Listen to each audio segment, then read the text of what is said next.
Hi, hello, mapagpalang araw mga kataba. Yan yung binabanggit ko ng mga nakaraang araw na pag pumupunta ako sa ukay, hindi na ako lumalayo kasi nga natatimingan namin yung si Manong Roland na nagtitinda. Meron siyang dalang-dalang kolong-kolong at pag dumating yung nagtitinda na yan, pinagkakaguluhan talaga siya kasi nga ang dami niyang binibigay na consideration. Lalo na ang mahal ng bilihin ngayon, lalong-lalo na yung gulay. Kasi naka-encounter ako dyan mga kataba na ang daming binigay na free katulad ng mga liit-liit na kalamansi, siling green, siling red, kamatis, o pag bumili ka ng ganito, o sige free na yan, o pang sigang nyo, o free na yung 3 pirasong siling green, ganun yung mga binibigay niya. Tapos pera pa yung mga discount na ibinibigay niya dun sa mga bumibili. Kaya pinagkakaguluhan talaga siya pag nandyan siya.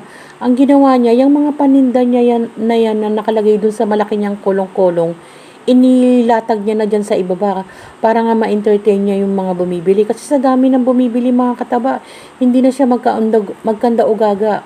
Pati yung cooler na laman ng mga frozen foods niya katulad ng isda, karne, no? Yung mga yan, halos hindi na nga kami nakabili ng karne kasi nga naubusan na kami. Meron siya mga tindang iba't ibang klase ng karne at ganun din yung may manok, may kung ano-ano mang pwedeng lutuin na karne, may pata. Tulad yun, sabi ko, wala na pong pata. Ay, wala na po, nakuha na. O halos paubos na yung laman nung lalagyan niyang cooler. Kanya-kanya kami ng pwesto kung saan kami kukuha. Yung prutas, may lansones, may rambutan, may saging. Tapos yan yung mga, sinasabi ko, yung mga isda. No? Pag hindi ka alerto mga kataba, mauubusan ka. At konti na lang yung matitira sa'yo. Hindi mo na makukuha yung mga talagang mga magaganda pa. At hindi ka rin masyadong, kung hindi ka mo sila sasabayan yung mga namimili, yung maiiwan ka, mga tira-tira na lang yung mapupunta sa'yo. Kasi nga, sa dami ng bumibili mga kataba, na yung maibibigay niyang consideration sa'yo at nabili mo, hindi mo basta-basta masisave yun sa pumunta ka sa mga iba't ibang pamilihan na sobrang taas ng bilihin.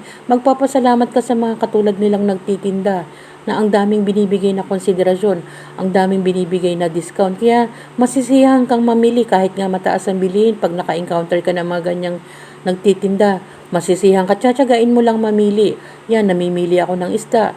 Hanggang sa taas yung mga paninda niya.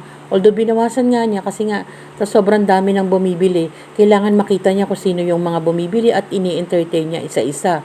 Halos paubos na nga nung dumating kami mga kataba. Kailangan na lang na pili-piliin mo yung mga paninda na pwede mo pang kuhanin. Marami siyang iba't ibang klaseng isda. Piliin mo lang yung, kasi yung iba nadaganan na eh. Pero as in good na good pa yung isda. Sabi ko ay sayang naman nadaganan pero fresh pa yung isda. Yan no, mga kataba. Tignan nyo mga nagkalat yung mga pre-taste. Nung sa dami ng pre-taste na binibigay, yung iba nga hindi na bumibili, nagpi-pre-taste pa eh.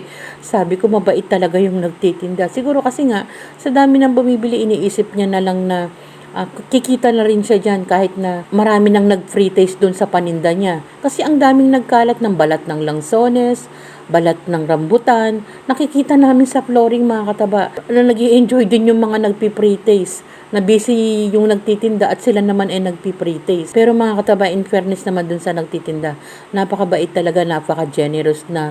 Siguro kasi sabi niya, pabayaan mo na tayo kasi ang dami naman bumibili.